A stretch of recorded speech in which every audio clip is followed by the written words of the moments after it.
Okay, so what we're gonna do is this is a 2002 BMW 325 Ci E46 body style.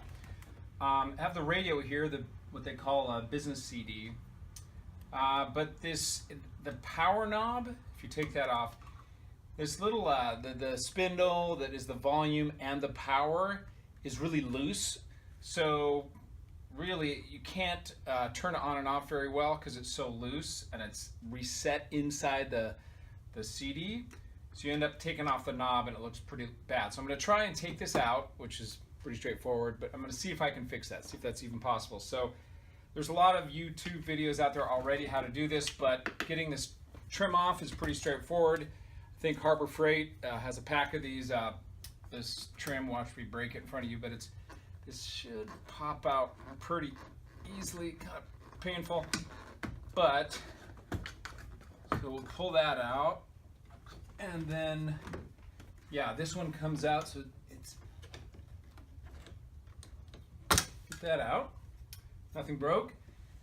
Now Phillips screwdriver, I think, and we'll get the radio out. So I don't want to bore you with this part, but okay, I'm already halfway through doing it. So you can see pretty straightforward getting the radio out.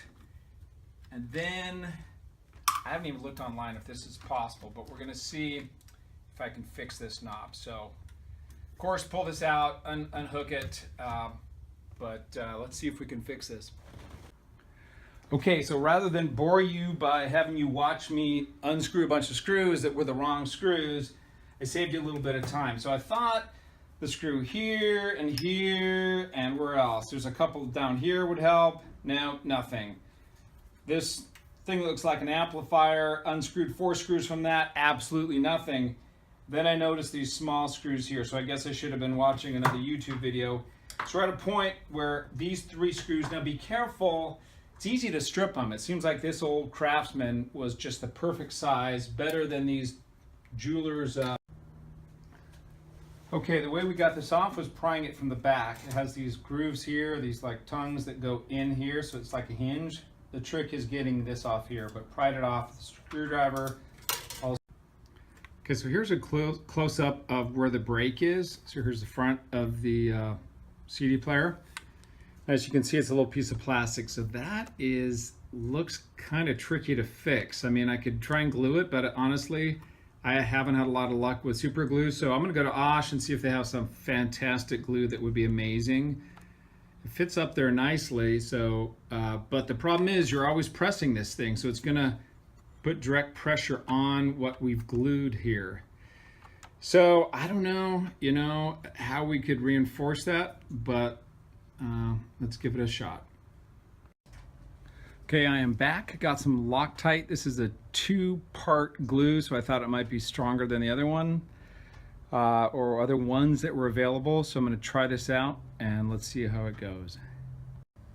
Okay, I've never used this stuff before, but it's kind of interesting. This is the first part they call the activator. It just looks like a felt tip marker that activates it, opening it. And then we have what you're meant to put on about 60 seconds later. We opened that by screwing this all the way down and puncturing the tube. So we're ready to get going. Okay, we're done. I glued it, and then once it was all together and I held it for about a minute, I put some more glue on it. And when I put the knob on, as you can see, I supported it from the back so it wasn't pressing against that seam that we had just glued. So it looks good, but honestly, I'm pretty skeptical that that's going to hold, but I'll let you know. I'll do an update to this video a few months down the road, hopefully, maybe years down the road, that this thing is working just fine.